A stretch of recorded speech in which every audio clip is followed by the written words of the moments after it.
Hallo und willkommen zu dem ganz anderen Video von mir, in dem ganz anderen Setting.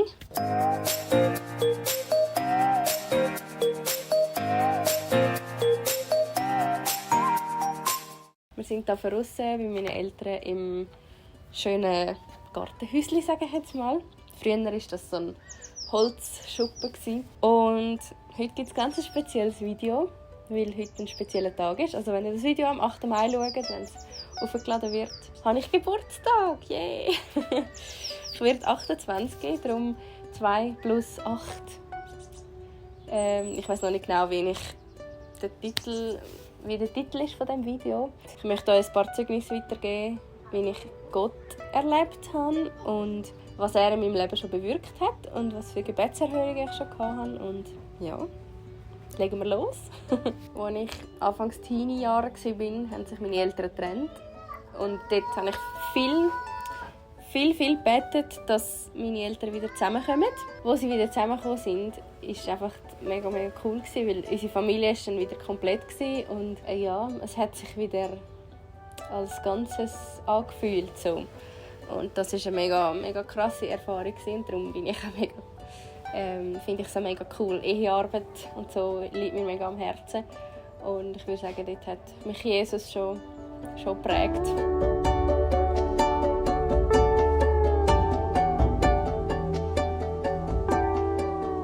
Mein Mann und ich sind schon sehr lang zusammen. Wir haben jetzt gerade den 4. Hochzeitstag gefeiert und sind schon 11 Jahre zusammen, genau im Ganzen. Es hat eine Zeit gegeben, wo wir nicht zusammen waren, weil ich ihn leider betrogen habe mit einem anderen Mann. Und ja, das ist keine coole Geschichte, die ich prahlen damit. Umso unfassbarer habe ich es gefunden, wo der Oli mir vergeben hat und einfach gesagt hat, hey, ja, klar ist es traurig und schlimm gewesen, was ich gemacht habe und was passiert ist, aber er will nicht zurückschauen, er will vorne schauen und darum, das ist einfach mein krasser Aha-Moment gewesen. Ich kann noch so viel Scheiße bauen. Mein Jesus liebt mich immer noch und dort habe ich ein Spürchen von dem gecheckt, was Jesus, wie viel Gnade Jesus mit mir hat und ja, ich bin Oli so dankbar. Ja, hat er mir vergeben und so habe ich ein Stück weit an mir selber dann vergeben. Vor etwa 6 Jahren oder 7 Jahren haben sich meine Eltern überlegt, ob sie das Haus mit dem Hof kaufen sollen. Ich hoffe, ihr versteht mich. Jetzt ist gerade noch jemand am Mähen oder wie auch immer. Auf jeden Fall sind sich meine Eltern immer hin und her gerissen gewesen. Und dann habe ich eines Morgens gedacht, ja, mein Vater soll doch einen Vers ziehen. Von irgendeiner Verskarten. Auf jeden Fall hat er einen gezogen und habe gefunden, okay. Und dann, meine Mami hat dann auch so gefunden, okay und so. Ich habe gesagt, ja Mami, du musst doch auch noch zieh du auch noch einen. Und sie hat dann Johannes 14, Vers 2 gezogen. Ich gehe hin, um euch eine Wohnstätte zu bereiten. Und das ist so der ausschlaggebende Punkt gewesen, wo sie dann gesagt haben, ja mal, das ist das Richtige. Und ich bin dort dabei gewesen, und das war ein mega krasser Moment gewesen. Wir haben alle gebrüllt und ja, es ist einfach krass, wie Jesus da gerade so direkt geschwätzt hat, sage ich jetzt mal.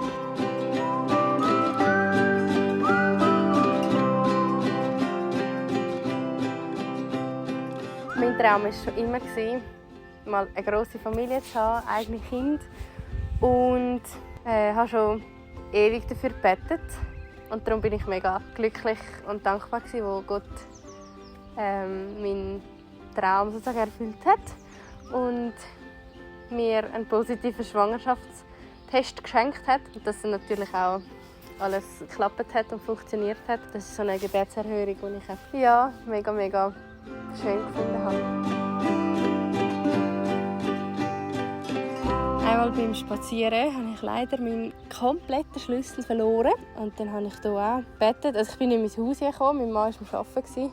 Und dann habe ich gebetet, dass ich den Schlüssel wiederfinde. Und dann hat mir eine Kollegin geschrieben, sie hat auf Facebook gesehen, dass in dieser Facebook-Gruppe in der Ortschaft, wo ich wohne, hat jemand einen Schlüssel abgefüttert und darunter geschrieben, sie hat den gefunden irgendwo. Der ist jetzt bei der Polizei. Und dann konnte ich am gleichen Tag noch den Schlüssel holen. Und ja, bin ich das einzige Mal, wo ich dankbar war für Facebook. Aber ich bin auch sehr, sehr dankbar gewesen, dass ich den Schlüssel wieder hatte und hat Gott mein Gebet erhört.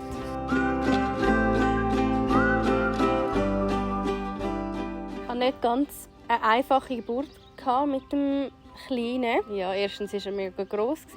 Zweitens ist es lang gegangen, bis dann schlussendlich meine Gebärmutter gar nicht mehr mögen und ich einen Haufen Blut verloren habe und so. Aber durch das, dass es so lange gegangen ist, habe ich irgendwann wirklich keine Kraft mehr gehabt. Und ich bin eigentlich wie, das ist so komisch, um das zu erklären, aber das Gefühl war so, wie wenn ich aus mir rausgetreten wäre und mir zugeschaut hätte, wenn ich da am Pressen bin. Ich habe dort einfach zu Gott geschrien und gesagt, hey Jesus, hilf mir, ich mag nicht mehr. Und ich habe einfach mega erleben, wie Jesus mir die Kraft gegeben hat und mitgepresst hat, sozusagen. Und in den letzten Viertelstunde, 20 Minuten oder so beim Pressen bin ich einfach nicht, das bin nicht ich gewesen, das war Jesus gewesen, der gemacht hat, dass das Kind rausflutscht, sozusagen. Und ja, also ich habe noch nie in keinem anderen Ding Jesus so nahe gespürt und so krass seine Kraft erlebt wie während der Geburt. Hi Elli! Miau! Haben wir da noch Elli? Hat keine Lust, um bei mir zu bleiben. He?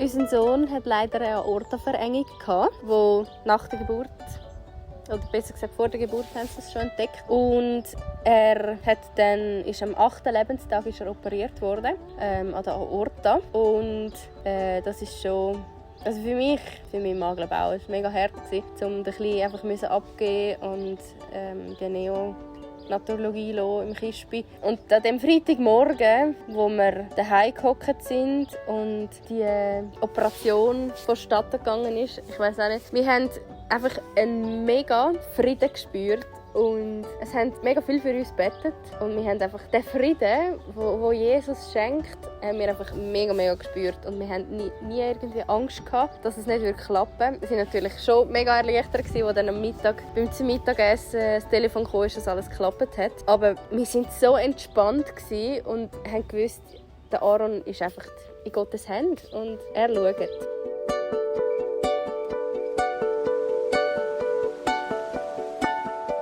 Wo ich Gott also auch regelmäßig und immer wieder spüre, ist während dem Worship. Und es ist egal, ob ich das im Auto höre, daheim, ob ich in der Feg bin und bei der Worship-Zeit dabei bin oder irgendwo im ICF oder irgendwo.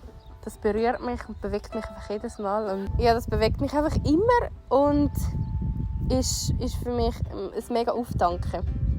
Einfach in Gottes Gegenwart zu sein und ihm alle Ehre zu geben. Und ja, bei gewissen Liedern übernimmt es mich dann regelrecht und bin ich auch voll am Brüllen. Egal, ob ich in der Feg bin oder daheim. Das ist einfach etwas, was mich mega berührt und ich Gottes Gegenwart und Nähe mega spüre.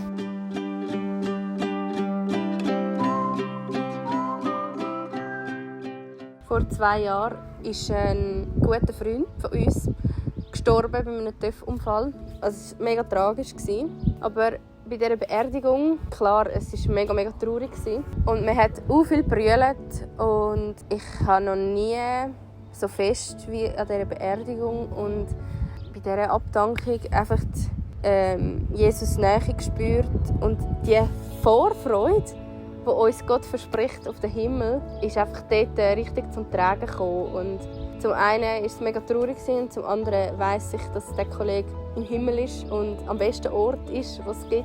Und ja, das freut mich heute noch, wenn ich daran denke, dass er schon dort oben ist. Und ja, irgendwie war es einfach so schön gewesen, dort die Gewissheit zu haben, dass wir uns auf etwas freuen dürfen und der Tod nicht nur einfach traurig ist. Während dieser Zeit ist mir ein Lied mega nahe gegangen. Ich blende euch da mal schnell ein bisschen Text ein. Und das ist einfach, das hat mich dort auch mega berührt und getragen während dieser Zeit. Und in diesem Lied spüre ich einfach Jesus Gegenwart auch jedes Mal.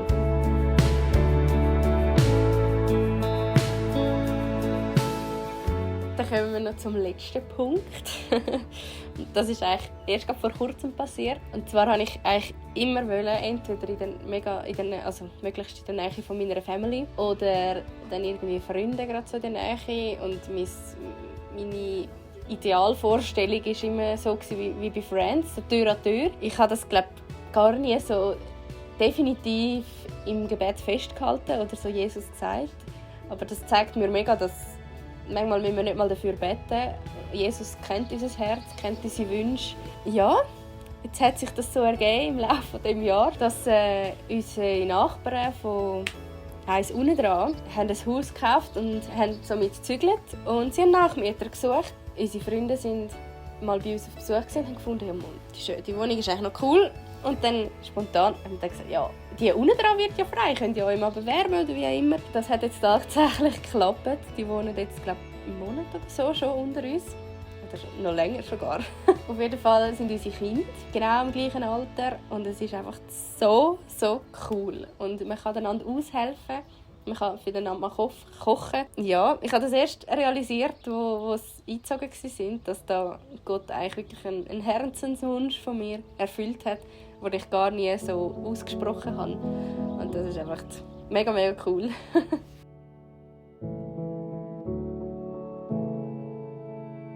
Das war es von diesem Video. Wenn es euch gefallen hat, gebt doch einen Daumen nach oben. Und ich will einfach dazu sagen, ich merke mega, wie real Gott und Jesus und der Heilige Geist in meinem Leben wirken. Und das wollte ich euch einfach so mitgeben. Ihr habt vielleicht 2-3 Sachen von mir noch nicht gewusst. Ja, ich möchte einfach ein Zeugnis sein für meinen Schöpfer und euch ermutigen, bleibt dran, betet. Und das Leben macht einfach so viel mehr Spass mit Jesus an der Seite.